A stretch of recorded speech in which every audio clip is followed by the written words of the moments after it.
मुंबई में केंद्रीय मंत्री अनिल देसाई ने पत्रकार परिषद में राज्य निर्वाचन आयोग पर नामांकन प्रक्रिया में धांधली का आरोप लगाया है। उन्होंने बताया कि 17 नवंबर को अंतिम नामांकन की तारीख थी। कई नामांकन अर्ज बाद किए गए क्योंकि आयोग ने डमी उम्मीदवारों के लिए परिपत्रक बदल दिए। देसाई ने सवाल उठाया कि क्या आयोग किसी दबाव में है और कहा कि एमवी की ओर से चुनाव में न्याय सुनिश्चित किया जाएगा।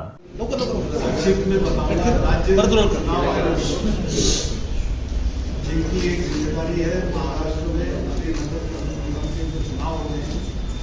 उस प्रक्रिया को सही मायने में सही ढंग से ले जाए और उसके लिए सभी जो राजनीतिक पक्ष जो भी पार्टी वो अपने अपने हिसाब से नामांकन की पर्चियाँ देनी होती है उसकी तारीख की नगर परिषद के लिए 17 तारीख की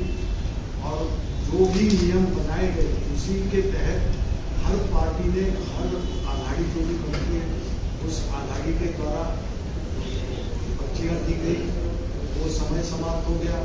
उसके बाद में कल जो स्क्रूटिनी का ये रहता है छानबीन जिसमें होती है तो उसके लिए शुरुआत के पहले सत्र में जो भी नियम बनाए गए थे उसके तहत वहाँ पे सब जो भी पर्चियाँ लगी हुई थी अपने हिसाब से ओके की गई, नियमों के आधार पर दिए गए जो तर्क थे उसको लगाकर दिए गए। दूसरे सत्र में आफ्टर लंच एक वहाँ पे सर्कुलर राज्य चुनाव आयोग का आता है और जिसमें कहा जाता है कि जो डमी उम्मीदवार जो देते हैं जिसमें एक ऑप्शन रहता है डमी उम्मीदवार का भी आप नाम लगा सकते हैं, तो उसके लिए जो प्रपोजल रहते हैं जो सूचक रहते हैं उनकी संख्या 1 ये आपके नियमों द्वारा किया गया बात की 17 तारीख तक 18 के सुबह में आप उसी को लेकर उसी नियम के तहत आपने अर्जियां स्वीकार की है। दोपहर के सत्र में जब आपका नया सर्कुलर आ जाता है तो उसमें लिखा जाता है कि डमी उम्मीदवार के साथ में उसके फॉर्म के साथ एक डमी उम्मीदवार को 5 सूचक की जरूरत है, 5 प्रपोजल चाहिए। अगर 5 प्रपोजल नहीं है तो उनकी जो भी इस तरह से अर्जी आई है उनकी पर्चियाँ खारिज कर दो। उस तरह से खारिज करने की वहाँ पे एक प्रक्रिया होगी। तो ये राज्य चुनाव आयोग जो अपने ही हिसाब से जिनकी पूरी जिम्मेदारी है ये चुनाव प्रक्रिया महाराष्ट्र में पूर्ण करने की, उन्होंने बनाए हुए नियमों को ही छेद देते हुए नया सर्कुलर वो भी आपका नामांकन अर्जियाँ लेने का पूरा ये खत्म होने के बाद दूसरे दिन की स्क्रूटिनी का जो दिन है उस स्क्रूटिनी के दिन के पहले सत्र का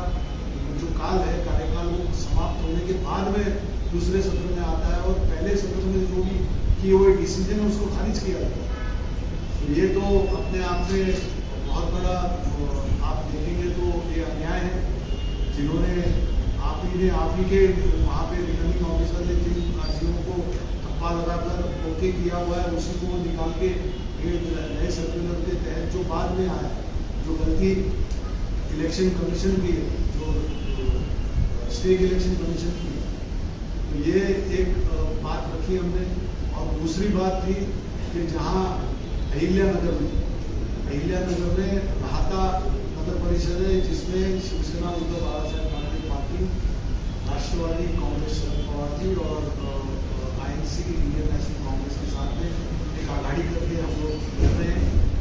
और वहाँ पे इस तरह से पर्चियाँ भी भरी गई, पूरी प्रक्रिया भी पूरी हो गई। लेकिन लास्ट दिन पे हमारे पार्टी के तरफ से शिवसेना उद्धव बाला साहेब ठाकरे पार्टी के तरफ से बी फॉर्म कुछ लोग ले आए 4 लोग और उन्होंने वो अर्जी दाखिल की, अर्जी स्वीकार ली गई। वो स्वीकारने के बाद में हमको जैसे पता चला हमने बताया उनको, वहाँ पे बात की कि रिटर्निंग ऑफिसर से बात की, वहाँ पे तहसीलदार से बात की और उनको कहने के बाद उन्होंने कहा हम इसकी जांच करते हैं, आप इन बिटवीन आप एक लेटर दे दो जो एक प्रूफ रहेगा। हमने उस तरह का लेटर भी दिया कि उनकी जो भी उम्मीदवारी है वो खारिज की जाए, उनको इस प्रक्रिया में भाग न लेने दें। ये सब करने के बावजूद कल आपका जो स्क्रूटिनी था तो स्क्रूटिनी के पहले ये सब बातें जो उनको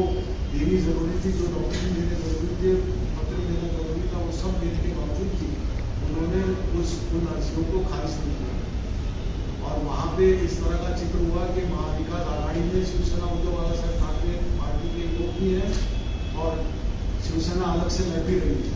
ये एक बहुत बड़ी साजिश वहाँ पे हुई है और इस पे हम लोग criminal act we expected election commission, state election commission officers, returning officers should have acted upon it. लेकिन उन्होंने उस पर कुछ एक्ट करने के बिना कोई बात नहीं सुनी, सुनवाई नहीं दी और उस अर्जी को उन्होंने स्वीकृत कर दिया। We are challenging. अभी हम वहाँ पे पुलिस थाने में भी गए, वहाँ पे भी कोई शिकायत देने के लिए तैयार नहीं। विल बी इन कोर्ट,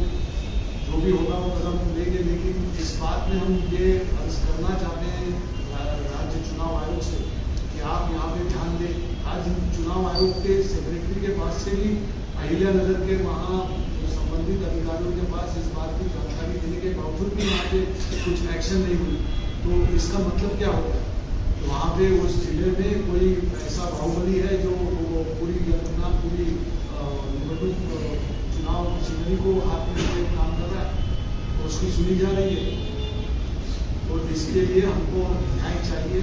हमें उम्मीद है कि राज्य चुनाव आयोग इस पर एक्शन लेगा, इस पर बात होगी और सही मायने में फ्री एंड फेयर इलेक्शंस को